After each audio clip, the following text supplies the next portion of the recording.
मैं राष्ट्रपति महोदया का बहुत धन्यवाद देना चाहता हूं कि उन्होंने बाबा साहब अम्बेडकर के नाम नमन करके इसकी शुरुआत की और जो लोग इसको एक फैशन बतलाते थे, आज कहीं न कहीं ये साबित कर दिया कि बाबा साहब भीमराव अम्बेडकर का नाम लेना फैशन नहीं बल्कि हर भारतीय की आस्था है।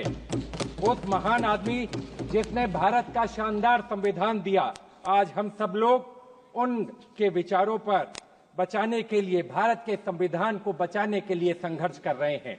और हमें फक्र है कि हमारे नेता विपक्ष राहुल गांधी जी के नेतृत्व में, कांग्रेस पार्टी के नेतृत्व में हम इस लड़ाई को लड़ रहे हैं और लड़ते रहेंगे।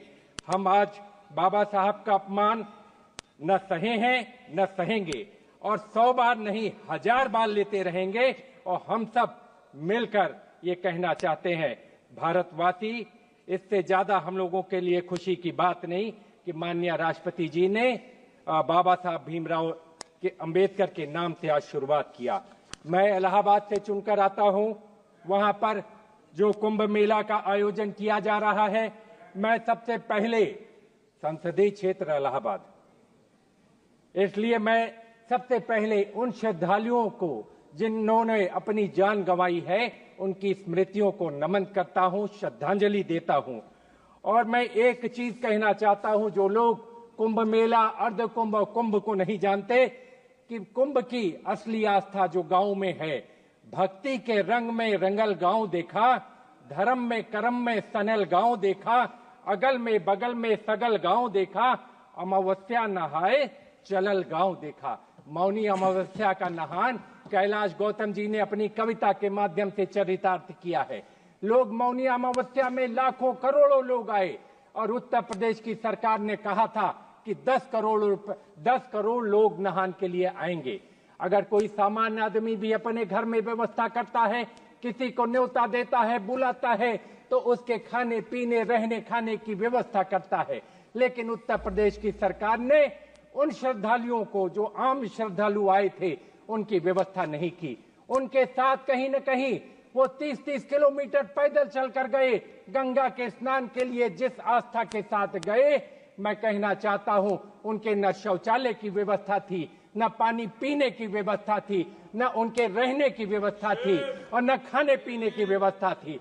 इसलिए मैं कहना चाहता हूं कि आप कभी जाकर देखें। मैं सभी लोगों से कहना चाहूंगा कि कभी कुंभ मेले में जाकर देखिए तो वहां का माहौल कैसा है।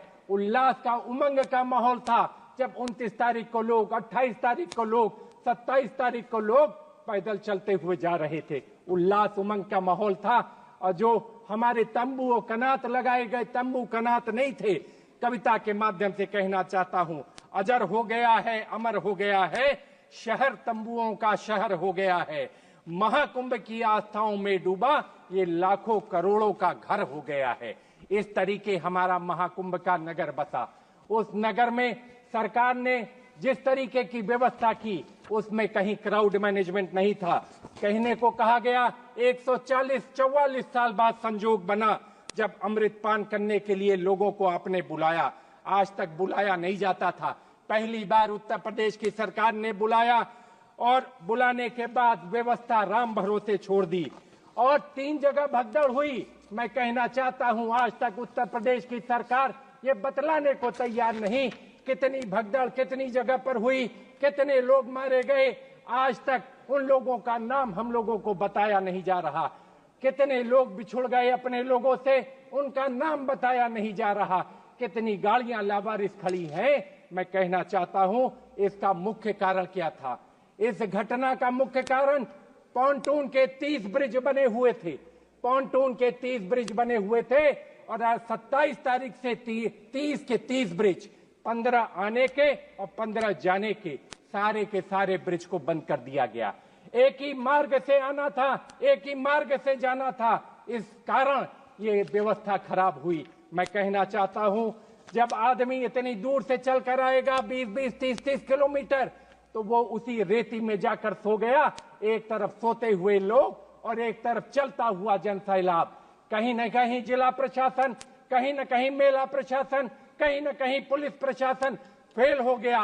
उत्तर प्रदेश की सरकार के दावे खोखले साबित हुए और आदमी इतनी बड़ी दुर्घटना घटित हो गई। मैं कहना चाहता हूं, ये वीआईपी मेला नहीं था, ये आम श्रद्धालुओं का मेला है, ये आम श्रद्धालुओं का महाकुंभ है। लेकिन जिस तरह वीआईपी गाड़ियों की हूटन लगी गाड़ियां, सायरन बजाती हुई गाड़ियां, संतों की वाणी उसमें खो गई, कहीं न कहीं संतों की आवाज को दब गई और हूटर और सायरन में लोग दौड़ते चले गए। इस दुर्घटना का अगर प्रमुख कारणों की जांच होगी तो एक बहुत बड़ा कारण है जिस तरह से वीआईपी लोगों की दौड़ लगी थी। वीआईपी लोगों को चिंता थी अपनी फोटो खिंचवाने की, फोटो अपॉर्चुनिटी लेने की।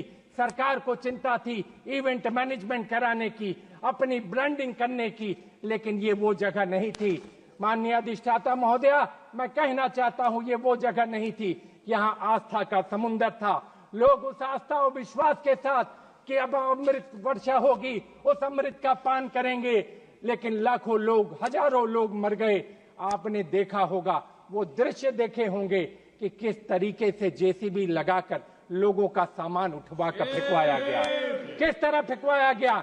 लाशों, आज भी कूड़े के ढेर में लाशें मिल रही हैं, लोग उठाने को तैयार नहीं है, लेकिन जबरदस्ती पुलिस वाले मार मार कर जो है लाशें उठवा रहे हैं। मैं कहना चाहता हूं, इसकी गहनता से जांच हो, इसकी गहराइयों से जांच हो और दूध का दूध पानी का पानी हो, और जो लोग जिम्मेदार हैं उनके खिलाफ कठोर से कठोर कार्रवाई हो। मैं आपसे कहना चाहता हूं, मैंने प्रेस और टेलीफोन के माध्यम से इसको पहले सचेत किया था कि मकर संक्रांति के बाद मौनी अमावस्या 4 गुना ज्यादा लोग आएंगे। 4 गुना ज्यादा लोग आए, लेकिन सरकार ने मेरी बात को अनदेखा कर दिया, हमारी बात को अनसुना कर दिया और कहीं न कहीं वीआईपी के पीछे मेला प्रशासन, जिला प्रशासन, पुलिस प्रशासन भागता गया। वीआईपी लोगों ने उनको काम नहीं करने दिया, रोज के रोज फोटो खिंचवाने की होड़ लगी रही। मैं कहना चाहता हूं, इस मेले में भ्रष्टाचार भी हुआ, साल की लकड़ी का 300 करोड़ का घोटाला हुआ। पहले सरकार से सरकार को जाता था, अब चुने हुए कुछ चिन्हित ठेकेदारों को यह काम दिया गया, खराब लकड़ियां दी गई और अंत में पुल बनकर तैयार हुआ, जिसकी वजह से ये बड़ी दुर्घटना होते होते आपके सामने है। आज भी आंकड़े छुपाए जा रहे हैं, जो लोग मरे हैं उनके नाम नहीं बताए जा रहे हैं। इसलिए मैं आप लोगों से कहना चाहता हूं, इसलिए मैं आपसे कहना चाहता हूं, जेपीसी की मांग करता हूं कि संसदीय समिति के सभी सांसद जाएं और जाकर देखें कि ये दुर्व्यवस्था क्या है, अव्यवस्था क्या है। एक कविता के माध्यम से कहना चाहता हूं, झूठ के सैलाब में सच के किनारे बह गए, चांद की झूठी तरफदारी में तारे रह गए, पूछिए मत कौन दोषी है गिरावट का, यहाँ मुल्क के मजबूत पाए सबसे पहले ढह गए। ये हालात हैं प्रयागराज के। आज प्रयागराज के लोग पीड़ा में हैं, आंसुओं से रो रहे हैं। जो मायूसी छाई हुई है, इसका जवाबदार और गुनाहगार कौन है, हम जानना चाहते हैं उत्तर प्रदेश की सरकार और केंद्र की सरकार से। इन सरकारों ने इतने पहले आयोजन की व्यवस्था की, कहा मेट्रो बनेगा, कहा गंगा एक्सप्रेस वे बनेगा, कहा 6 लेन ब्रिज बनेगा, लेकिन आज भी एक भी चीज बनकर तैयार नहीं है। ये है केंद्र सरकार की, उत्तर प्रदेश सरकार की विफलता। एक भी मजबूत काम नहीं हो पाया, एक भी ढांचागत काम नहीं हो पाया जिससे क्राउड मैनेजमेंट की बेहतर व्यवस्था हो। अगर दुर्घटना हुई थी, उसके इवैक्यूएशन की, उसकी तैयारी कोई भी नहीं थी। जिस समय घटना हुई 1:30 बजे रात, उसके बाद दूसरी घटना झूसी में 5:30 बजे की है, लेकिन प्रदेश की सरकार उसको मानने को तैयार नहीं। मैं कहना चाहता हूं, इसकी जांच जेपीसी के द्वारा नहीं होगी तो कहीं न कहीं दूध का दूध पानी का पानी नहीं होगा। और लोग कहते हैं कि जो लोग मरे उनको मोक्ष प्राप्त हो गया। इससे बड़ा हास्यास्पद बात क्या हो सकती है? गरीब की मौत का मजाक अगर उड़ाया जा रहा है तो इस सरकार के द्वारा उड़ाया जा रहा है। वो मोक्ष को नहीं, कोई सरकारी व्यक्ति मोक्ष को प्राप्त नहीं हुआ, कोई बड़ा व्यक्ति मोक्ष को प्राप्त नहीं हुआ। गरीब किसान मरा, वहां पर गरीब किसान ने अपना दम तोड़ा, जिसकी लाशों की गिनती उनकी लाशों की गिनती आप करने को तैयार नहीं। क्या था बताओ उनका पाप? मैं तो पूछना चाहता हूं, क्या था बताओ उनका पाप? हादसे, नाकामियों, गलतियों के बाद भी थपथपाते दिख रहे, अभी भी अपनी पीठ आप थपथपा रहे हो इतनी नाकामियों के बाद। इसलिए मैं आपसे कहना चाहता हूं, इसकी जांच होनी चाहिए।